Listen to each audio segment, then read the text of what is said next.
नमस्कार, सत श्री अकाल, आदाब, अर्ज है। मैं हूँ SR पांडे और आइए सुनते हैं मेरी नई कहानी। वक्त वक्त की बात है। कई दिनों बाद आज बस से सफर करने का मौका मिला। आज मेरे पास बहुत सारा समय था, क्योंकि बस 2 दिन पहले ही तो अपनी पुरानी जॉब से रिजाइन दिया था मैंने। हालांकि मैं रिजाइन नहीं देना चाहता था, पर इस कोविड-19 की महामारी ने न जाने कितने चूल्हों पर अपना प्रभाव डाला है। इस महामारी ने कई लोगों की जान ली और भूख से तड़पते मजदूर अब भी अपने घर को पलायन कर रहे हैं।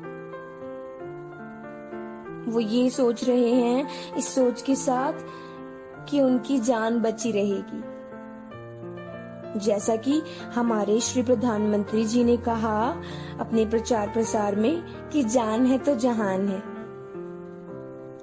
लेकिन कई लोग अभी भी इसे समझ नहीं पाए हैं, या फिर यूं कहूं कि भूख कुछ समझने नहीं देना चाहती। कई हजार लोग यहाँ से वहाँ, बस से, ट्रेन से, पैदल मीलों का रास्ता नापते हुए इस जगह से उस जगह पलायन करने में जुटे हुए हैं। न जाने कितनों ने अपनी जान से हाथ धोया और न जाने और कितने इस महामारी की चपेट में होंगे। मेरा अलार्म बजा तो फोन पे सबसे ऊपर दिन और समय अपनी दस्तक देने लगा। आज 20 मई है। लॉकडाउन का सिलसिला 22 मार्च जनता कर्फ्यू से हुआ। रोज की आम जिंदगी की इस गाड़ी में जैसे अचानक ब्रेक लग गई। ये बंद हो गई और अब ये वापस कब चल पाएगी इसका कुछ अता पता नहीं है। यही सब सोचते समझते खिड़की से बाहर अपने कुदरत के दोस्तों का हालचाल सुनते सुनाते पौधों से आई वो नई कली, उससे बात करते मुस्कुराते कब मेरा बस स्टॉप आ गया पता ही नहीं चला। कंडक्टर ने नरौजी नगर आवाज लगा के स्टॉप का परिचय कराया।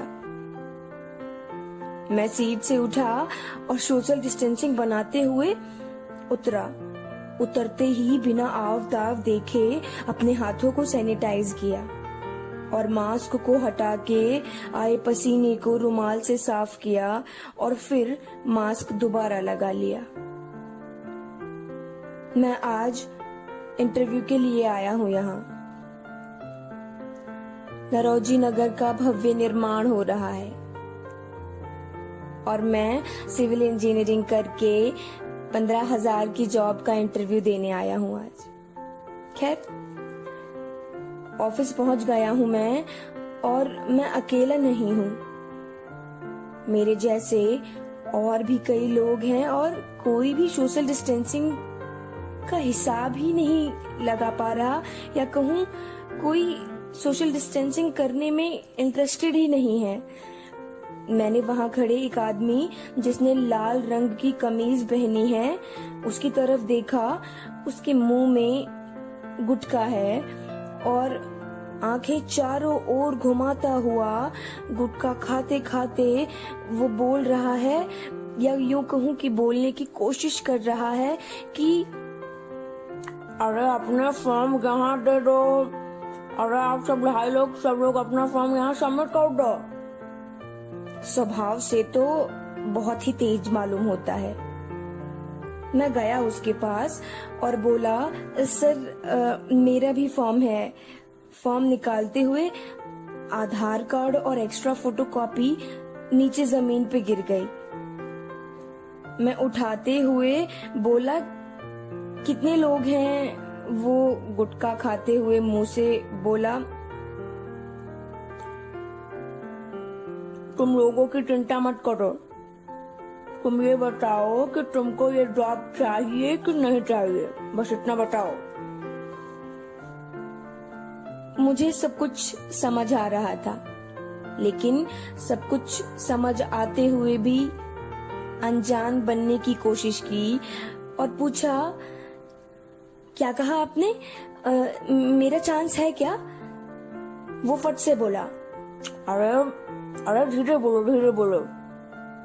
हाँ, चांस है। आंखें इधर उधर घुमाते हुए बोला,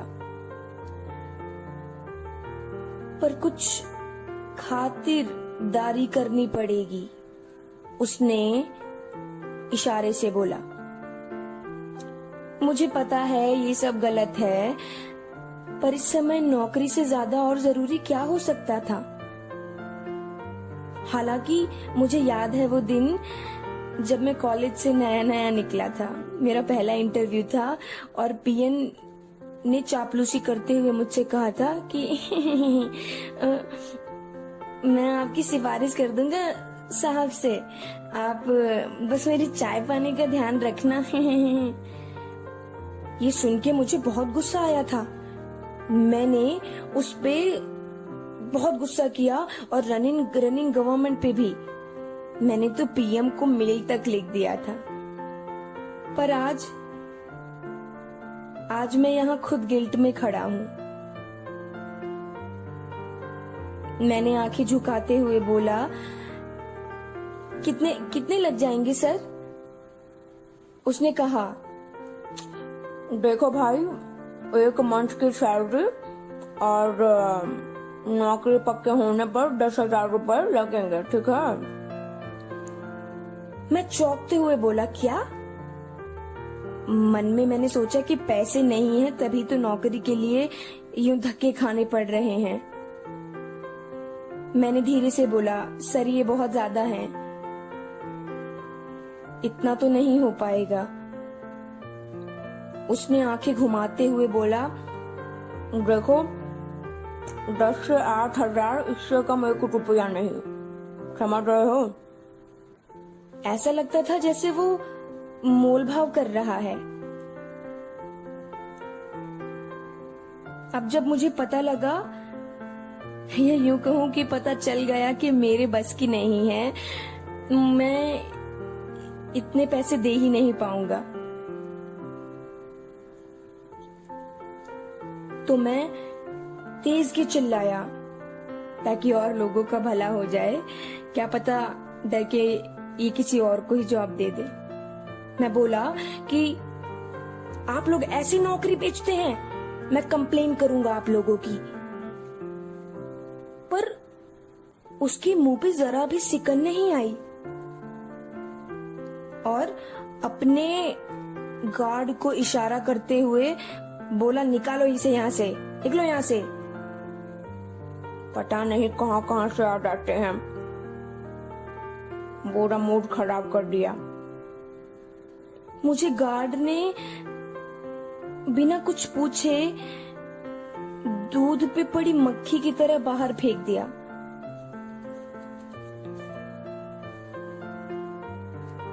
मैं बाहर गेट से अंदर देख रहा था। अब वो दूसरे कैंडिडेट के पास वैसे ही हंस हंस के बात कर रहा था और मैं बस चुपचाप खड़े होकर उन्हें ही देख रहा हूँ। मन में कई आवाजें उभरती दबती कि माफी मांग लूं, कुछ न कुछ करके पैसे का इंतजाम कर लूंगा, और न जाने क्या क्या। तभी एक उभरती आवाज बाकी आवाजों को दबाती हुई ऊपर आती है कि वक्त वक्त की बात है, ये वक्त बदल रहा है। पर मैं अब भी इस सोच से बाहर नहीं आ पा रहा हूं और उस दरवाजे से अंदर मैं अब भी बस चुपचाप उन्हीं को देख रहा हूँ। शुक्रिया, ये थी मेरी कहानी। कृपया आप मुझे अपने रिव्यूज दें कि आपको कैसी लगी। Thank you so much for listening.